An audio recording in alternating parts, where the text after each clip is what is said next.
भारतको बीएसएफ र बंगलादेश बीजीबी माझ भारत बंगलादेश सीमाना मालदामा झडप। नमस्कार, स्वागत छ हजुरलाई हाम्रो आँखीझ्याल 24x7 च्यानलमा। हिजो धेरै दिनदेखि चलिरहेको बंगलादेशी घुसपैठीहरूको रोकथाम गर्न आफ्नै देशको सिमानामा फेन्सिङ गर्न जाँदा बीएसएफका जवानहरूलाई बर्डर गार्ड अफ बंगलादेशका जवानहरूले बाधा सृष्टि गर्दा बीएसएफ र बीजीबीका जवानहरू माझ भयो तानातानी। घटना पश्चिम बंगालको मालदामा भारत बंगलादेश सिमानामा घटेको हो।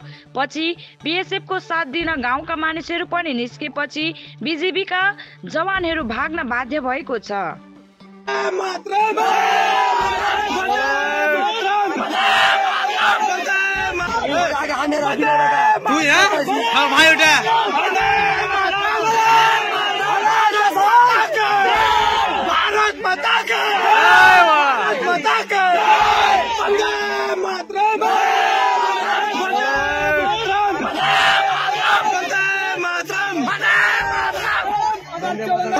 গোটা বাংলাদেশে ইস্কন তৈরি করবো।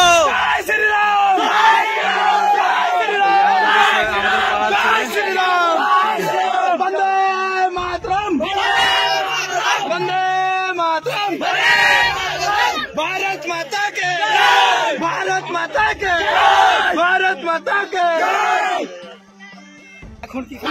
এখন ভিতরে ঢুকতে দিতে হবে, একবার ভিতরে ঢুকতে দিতে হবে।